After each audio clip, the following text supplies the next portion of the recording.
With training camp set to open this week, what are the three biggest storylines that we'll be tracking this entire season?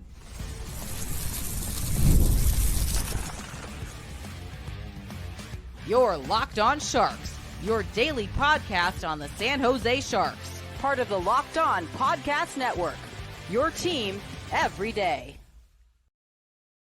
Hello, welcome to Locked On Sharks, the premier hockey podcast covering your favorite team in the Bay Area. My name is JD Young, caretaker at The Reef, also the co-host of Locked On NHL. I want to thank you for making the Locked On Sharks your first listen.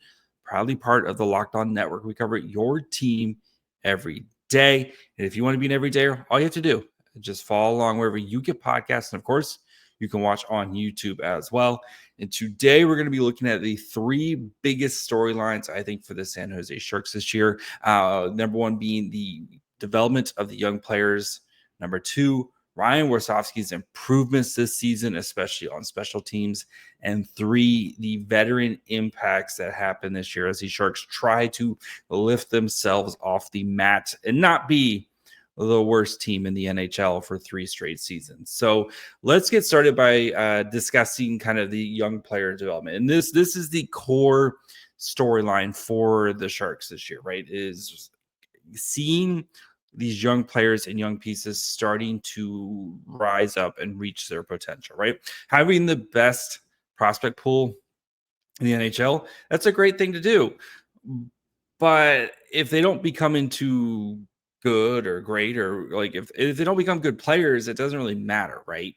Like you can have an amazing prospect pool, but if the guys don't pan out, you've done nothing basically. So I think for the Sharks, like the biggest storyline, of course, this season is how do some of these young players develop? And, guys like Macklin, Celebrini and Michael Misa and Will Smith and Sam Dickinson and Macklin and Yaroslav Askarov, et cetera. Like the list goes on and on with all these young players. But I want to focus kind of on some of the big storylines with some of these players here is it's all under these player development, right? And Celebrini, we've discussed, but with him throughout the offseason and, kind of the expectations that he has on him. But out of all the young players, he's the guy I'm honestly like the least worried about. I just expect Celebrini to continue to do Celebrini things because Macklin Celebrini is awesome. And again, not to say he's not going to have his ups and downs here and there, but it feels like he's already ahead of development right now and kind of ahead of schedule right now after his rookie season and going in now as a 19-year-old where, you can clearly like this is Celebrini's team.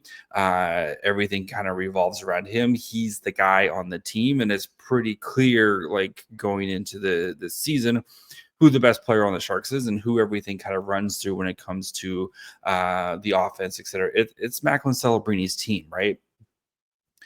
But I think the other kind of questions and developments and Will Smith and Michael Misa, right? I'm going to kind of combine these two guys because I think how one player plays is going to kind of affect how one player is future, right? And if Will Smith, who's kind of expected to be the second line center, and we'll see once we actually start to get lines and stuff and practice and training camp kicking off later this week. But the plan right now is for Will Smith to kind of be given the first shot at that second line center position. But if Will Smith's awesome at it, right, and clearly shows that he's a center, what does that mean for Michael Misa? And then on the flip side, right, if Will Smith struggles with it, how long until Michael Misa is given an opportunity to try it out? And right at this point, I fully expect Michael Misa to be in the NHL this season, full, like we've talked about a million times, like to be on the Will Smith path of maybe, you're right, limited minutes early, maybe some development days, and then as he kind of gets comfortable, you take the training wheels off and let Michael Misa go. But I thought Misa, as I talked about this weekend, I thought Misa played very well in the rookie faceoff and is going to be now ready for that kind of next step of, okay, playing preseason games against actual NHL talent instead of playing against a bunch of, rookies and AHL type of players, et cetera, et cetera. But like, if Misa though is hits the ground running, right, and Will Smith struggles, how long until Misa is given that opportunity to at least try to be the second line center? And I do think long term, Misa is going to be the guy right down the middle, and having a Celebrini Misa combo is very exciting because of their abilities to kind of play full 200-foot games. And this is not a slight against Will Smith. They're just different style players, right? Will Smith is more offensively driven, just his creativity. He plays with a little bit slower pace than we saw last year, where he kind of struggled with it. And he got his pace up as the season went along, and he got used to playing in the NHL. But I think Misa plays with a much better pace right now. And, once he kind of gets used to playing in the NHL, I think pace is not going to be an issue for Michael Misa going forward. So I do think that is one of those big questions of like, okay, like who kind of shines between Misa and Smith, as both players are given an opportunity to kind of put into kind of given an opportunity, because we know one of these guys is going to be the 2C long term, right? You don't draft two guys in the top 4 between Misa and Will Smith, and who are both projected to be centers, and then like, if they both are good players, but neither of them is a center, it's going to feel a little disappointing, and you're still going to have questions about your 2C long term. But anyway, I think those guys and how they develop this year, and that kind of who sets themselves up as the long term 2C, is going to be huge. Other player development, I think Askarov, right, is kind of the next big question, because a guy who both the Predators and the Sharks are very careful and slow with his development, right, giving him a taste of NHL games here and there. And the Sharks gave him a nice sample size last year of 13 NHL games, but very slow with his development. Now, like, the training wheels are fully off with Askarov. Like, he is going to be the guy for the San Jose Sharks this year, right, in net.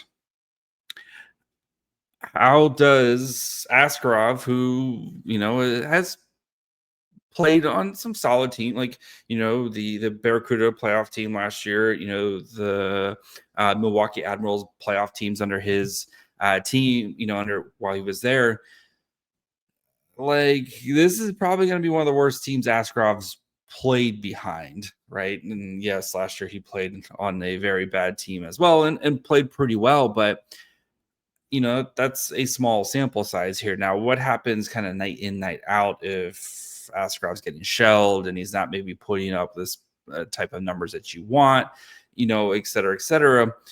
For a guy who's very outgoing, fun-loving, very energetic, does that start to wear on you? And then how do the Sharks kind of manage that? And like, I'm not worried about it, but it is a legitimate question to have, because I mean, the Sharks are, not expected to be a good team, and Askarov is going to kind of be the guy for the Sharks here, and have to kind of be the guy. And this is why you traded those picks and prospects, and to try to answer your questions. And I think managing Askarov and kind of keeping him, I don't want to say engaged and stuff, but keeping him kind of more even keeled as the Sharks go through their ups and downs, and as he goes through his ups and downs as a player, I think it's going to be a big part of his development, right? Because he has all the skill in the world,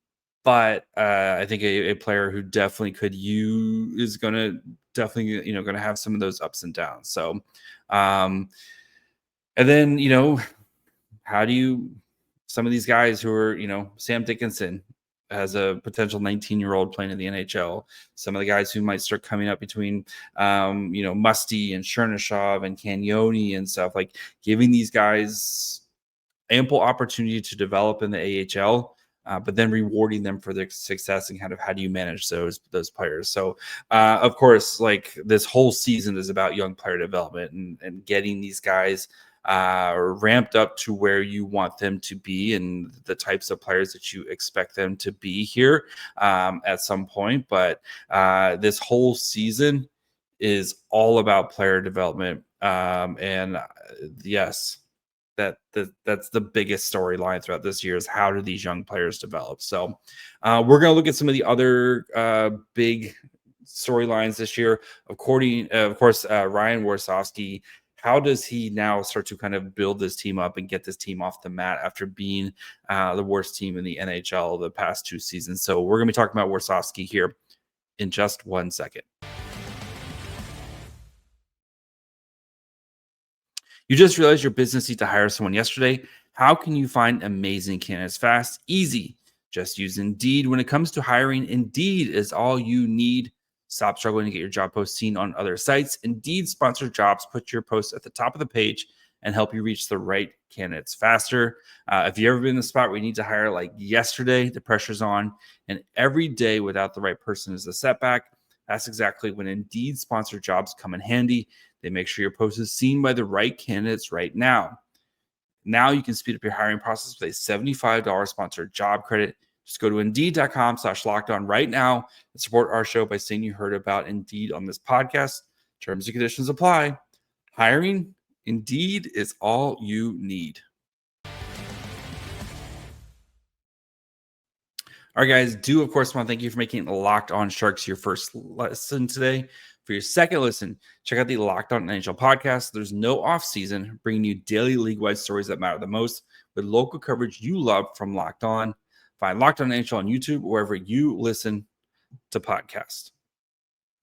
All right, so we know, of course, development and a guy who's pretty hands-on with the Sharks development would be head coach Ryan Warsofsky, right? And the Sharks hired Ryan Warsofsky last year, or they promoted Warsofsky to the head coach because they wanted a coach who can grow with these young players, right? And Warsofsky is, I think he's like a year younger. Like he's basically my age, right?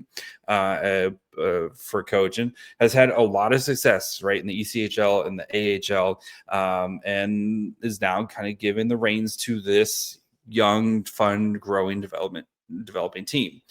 And last year, right? Yes, the worst team in the NHL, but much more competitive team. The vibes were much better around this team, right? And I mean, it does help having an 18 to 19-year-old kid kind of in the locker room, kind of making, it makes things a little bit lighter, of course, but still the worst team in the NHL, right? And the power play took a little bit of a step back. The penalty kill continued to, took a big step back last year, or continued to be bad as well. So how does this team see improvements under Ryan Warsofsky, and how does Warsofsky start to kind of set the standard a little bit higher, right?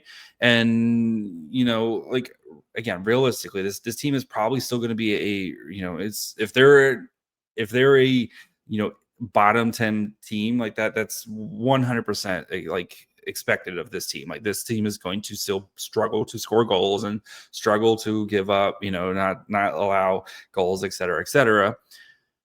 But we need to kind of start to see some more improvements. And again, even if the team is not giving up, like if the team is, not giving up 6 goals a night and, they're still losing a lot of games as we expect. But a lot of, I think what we saw with the Sharks last year, right, was this team could play really well for about 40 minutes and then they would give up a late game lead or, a late third period lead type of thing. How does Warsofsky now, with some of these guys in year 2 or some of these guys continuing to grow, but still a relatively young team, how do you start to kind of correct some of these issues, right? Of not giving up these late 1-goal leads and end up losing the game, or how do you start to turn those into wins? And I think for the Sharks is, trying to be a little bit more aggressive and not kind of sit on your laurels a little bit, because this team just is not good enough defensively I think to be able to just kind of clamp down on a 1-goal lead and be like, we got it, guys, we got this, right? So I want to hopefully see Ryan Warsofsky be a little bit more aggressive with his, like, I'd rather go down swinging, right? Just go down swinging compared to what we saw, than like just try to, park the bus and sit down and protect a 1-goal lead, because we see it too often in the NHL these days of got teams coming back from 2-goal deficits relatively easily. The NHL is a offensive first league, and yes, you need defense, but you can't just sit on your hands and be, we have got a 1-goal lead, let's sit on our hands, but let's run the clock out here. So I want to see Warsofsky continue kind of pushing that aggressive mindset, right? And not, if a guy makes mistake, it's like not kind of, and I think Warsofsky is very good with this with young players, of kind of teaching them of, like, hey, we can't do that, but like, you're not going to be it's not going to be the Tortorella, you're in the doghouse, or the David Quinn, even the David Quinn, like, you're in the doghouse, we're never going to see you again type of player. So for there, but I do also want to see the special teams. I think if the Sharks are to have any success this season, the special teams have to be better. And Warsofsky, who's a defensive coach, kind of came up, was the defensive coach or assistant coach for the Sharks, kind of raised kind of came up the ranks because of his defensive strategy. We got to see a better penalty kill this year, and we got to see a better power play. But like the penalty kill, and whether that's because you've had weird personnel, whether that's structure, whatever it is, Warsofsky's got to find some improvements this year, right? Because you do have, I think, players who can be dynamic penalty killers, especially among the forwards, right? Colin Graff, of course, comes to mind as a player who can be that next do-it-all type of player and be an ace penalty killer, and then we saw it last year in his limited time, turning some of those penalty kill opportunities into attack opportunities and trying to get those shorthanded goals, right? And making the penalty kill a much more aggressive unit. You have guys like, I think, Khrushchev and Gaudette. I know Gaudette hasn't played a lot of penalty kill in his life, but I think, again, if you're looking to maybe push the pace a little bit more, I think these are names that could be in the mix to help with that. I think Wenberg is a great candidate as well. And now maybe we might start to see a guy like Celebrini in there a little bit more, and see Eklund continue to play penalty kill. But trying to, you cannot just trot out the kind of what we did last year and be like, I hope it works for us this time now, guys. So I think those are there. I know there was, with Warsofsky, like some of the lines sometimes and stuff, like, I think overall he did a solid job with that. I think as he kind of continues to go through and learn as a head coach, now that he's in year 2 of it, you're not kind of going through being a rookie head coach. Like, hopefully we can see a little bit more of that, of those things kind of settle down a little bit, and maybe not be like, I don't think Warsofsky is much of like a line blender type of guy. I think he kind of wants his guys to kind of build some chemistry. And of course, the Sharks having a lot of different personnel between trades and injuries, et cetera, et cetera. It's kind of hard to do that, but I do think I really want to see how Warsofsky's kind of grown as a head coach this year, and how he can start to kind of put his fingerprints on this team to allow it to to get better, right? And seeing tangible growth in the wins column, and with the special teams, both the power play and the penalty kill, that would go huge. Those would be huge milestones for the Sharks as they try to dig themselves out of the basement here. So Warsofsky's year 2, we want to see growth from the team and from Ryan Warsofsky. So I still think Ryan Warsofsky is a hell of a coach, and I think he is the right guy for the Sharks right now.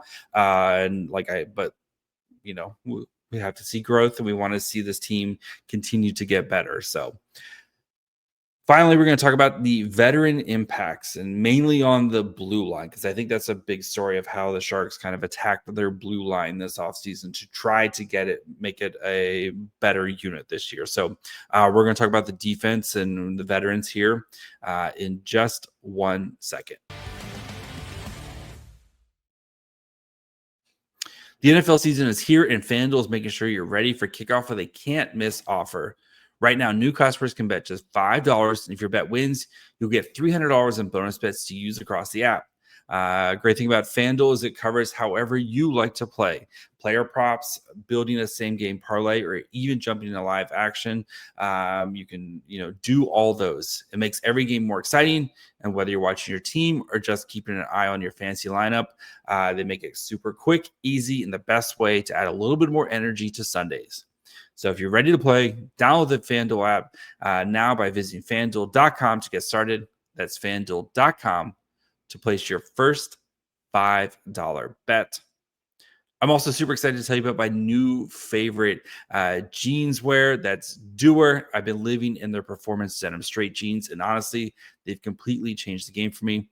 I love my Doer jeans because one, they're 5 times as stretchy as traditional denim, so they look great. Of course, they also feel great as well. They feel stretchy, but they don't look stretchy, right? It's not like the jeans I'm talking about.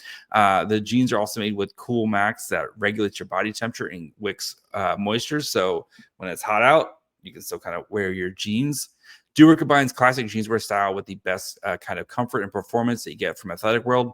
The best of both worlds. There's a reason why they call them the most comfortable pants. So don't take my word for it. Go try a pair for yourselves. Doer just opened a store right here in Hayes Valley, so you can feel the difference firsthand. Go check them out at 567 Hayes Street. Mention our promo code LOCKEDONSF in store to get 15% off your first order, or check them out online at shopdoer.com/LockedOnSF for 15% off. That's shopdoer.com/LockedOnSF. All right. So how do the veteran additions, especially on the blue line, impact this team? Because I think while the other stories are, of course, the development of the players is the biggest storyline for the long-term Sharks, right? And Warsofsky's improvements to try to get, these are big long-term.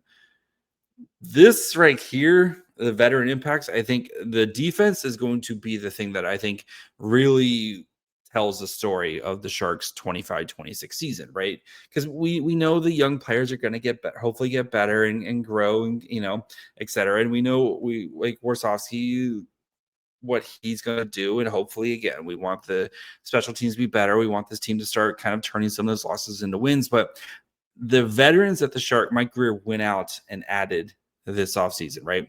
Signing Dmitry Orlov, signing John Klingberg, claiming Nick Leddy, and then like those 3 guys in particular, right? Because the Sharks lost some big pieces, or they lost pieces, last year when they traded at the trade deadline, like guys like Cody Ceci, et cetera, like some of the guys that they moved on from. And Mike Grier, as soon as the season was over, like the thing he said, one of the first things he said is, we got to be better on the blue line. We can't let as many goals in, right? So he kind of put his money to his mouth, or, he like went out and was aggressive at doing it. And yes, I know not the sexiest of names, right? And there was like the market really dried up quickly before the free agency started, right? But if these guys are any good, Klingberg, Orlov, and Leddy, if these guys are improvements on what we saw from the Sharks last year, this I think is going to have the most direct impact on the 25-26 Sharks, because we know, how many times did this Sharks team get hemmed in its own zone, especially in the third period, hanging on to a 1-goal lead? You're asking Georgiev, or you're asking, Vitek Vanacek or Askarov or whomever, please hang on, please hang on, please hang on, right? If the defense can be a little bit stouter, get the puck out of the zone a little bit more, prevent the puck from coming in the zone a little bit more on that transition defense, I think this is going to go and feed the offense a little bit more. I think this is going to go a long way in the Sharks being good or better, not good, but better this season. Not having to, hey, we spent the third and fourth line spent the entire shifts in their defensive zone. Macklin, can you get us going the other way, right? Will Smith, okay, can you help us get us going the other way, type of thing.